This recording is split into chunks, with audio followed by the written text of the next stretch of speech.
இஃப்தாருக்கு என்ன தான் விதவிதமாக செஞ்சாலும் சஹர்னு வந்துட்டு அதுக்கு எங்கள் ஊர் சாப்பாடு மட்டும் தான் செட் ஆகும். ஸோ இன்றைக்கி என்னோடய ஸ்டைலில் சொதியானமும் பொரிச்சேராலும் எப்படி செய்கிறதுன்னு பார்க்கலாம். இந்த சொதியானம் தேங்காய் பாலாக தான் பண்ணணும். டேஸ்ட் வந்து சூப்பராக இருக்கும். இந்த சொதியானம் பண்ணுறதுக்கு ஒரு பேனில் 2 ஸ்பூன் அளவுக்கு தேங்காய் எண்ணெய் சேர்த்துக்கிறேன். எண்ணெய் காஞ்ச பிறகு கொஞ்சமாக சின்ன வெங்காயம், 2 கொத்து கருவேப்பிலை இதெல்லாம் போட்டு தாளிச்சிக்கிறேன். வெங்காயம் நல்லா பொரிஞ்சு கலர் மாதிரி வந்த பிறகு திரும்ப 2 கை அளவுக்கு சின்ன வெங்காயம் சேர்த்துருக்கேன். இதுலேயே ஒரு 4 பச்சை மிளகாயும் கட் பண்ணி போட்டிருக்கேன். காரத்துக்கு பச்சை மிளகாய் மட்டும்தான், மிளகாய் தூள்லாம் எதுவுமே வந்து சேர்க்கக்கூடாது. நான் இந்த சொதியானத்துக்கு இன்றைக்கி ஃபுல்லாக சின்ன வெங்காயம் தான் யூஸ் பண்ணியிருக்கேன். நீங்கள் இதுக்கு பதிலாக பல்லாரி கூட வந்து யூஸ் பண்ணிக்கலாம். ஸோ வெங்காயத்தை சேர்த்து நல்லா வதக்கி விட்டுருங்க.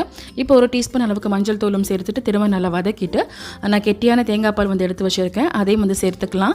நான் ஒரு தேங்காய் எடுத்து 2 முறை பால் எடுத்து வச்சுருக்கேன். இந்த சொதியானம் வந்து ரொம்ப தனியாக இருந்துச்சுன்னா டேஸ்ட் அவ்வளோ நல்லா இருக்காது. ஸோ தேங்காய் பாலை சேர்த்துட்டு கலந்து விட்டுக்கிட்டே இருக்கணும். நீங்கள் கலந்து விடாமல் இருந்தீங்கன்னா வந்து திரிஞ்சு போயிடும். ஸோ லேசாக கொதி வந்ததுமே நம்ம ஸ்டவ் ஆஃப் பண்ணிடலாம். நம்ம ரசம் பண்ணும்போது கொஞ்சமாக நுர வந்ததுமே ஸ்டவ் ஆஃப் பண்ணிடுவோம். அதே மாதிரி தான் இதுக்கும் செய்யணும்.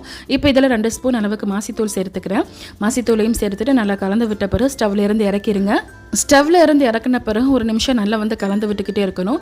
இல்லைனா தேங்காய் பால் ஒரு மாதிரி மேலே கட்டியாகவும் கீழே தண்ணியாகவும் ஆகிரும். ஸோ இன்றைக்கி வந்து இதோட சேர்த்து சாப்பிட்றதுக்கு சிலோன் ஸ்டைல் அச்சாரும் மாசி சம்பலும் வந்து எடுத்திருக்கேன். இந்த அச்சாரும் மாசி சம்பலும் எனக்கு தெரிஞ்ச எங்கள் ஊர் பிள்ளை தான் வந்து சேல்ஸ் பண்ணுறாங்க. ஆக்சுவலாக இவங்க வந்து சிலோன்லேயே பிறந்து அங்கேயே வந்து வளர்ந்தாங்க.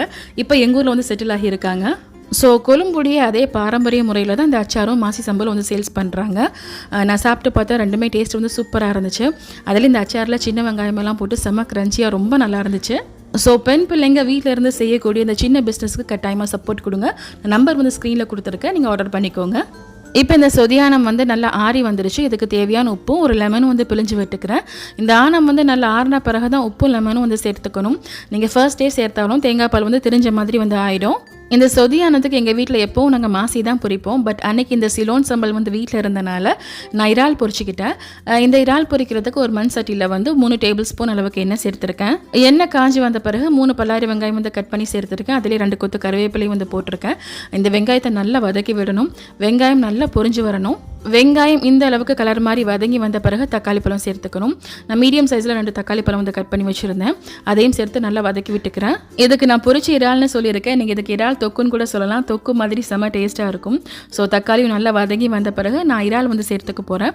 நான் இறாலில் ஏற்கனவே மசாலா தூள், மஞ்சள் தூள், உப்பு இதெல்லாம் போட்டு வேக வச்சு ஃப்ரீசரில் வந்து வச்சுருந்தேன். அதிலிருந்து கொஞ்சமாக இறால் எடுத்து போட்டு தேவைக்கு உப்பு வந்து சேர்த்துருக்கேன். இதில் மசாலா எல்லாம் ஏற்கனவே சேர்த்துருக்கனால திரும்ப நான் எதுவும் வந்து சேர்க்கலை. நம்ம வீட்டில் எப்பவும் அரைச்சி வச்சிருக்க மசாலா தான் இதுக்கு நான் யூஸ் பண்ணியிருக்கேன். ஸோ ஃபைனலாக வந்து 2 பச்சை மிளகாவும் கொஞ்சமாக மல்லியிலையும் வந்து கட் பண்ணி போட்டிருக்கேன். இன்ஷா அல்லாஹ் சஹருக்கு இந்த ரெசிபிஸ் வந்து கட்டாயமாக ட்ரை பண்ணி பாருங்கள். செம்ம டேஸ்ட்டாக இருக்கும். ஸோ அவ்வளோதான். தேங்க்யூ.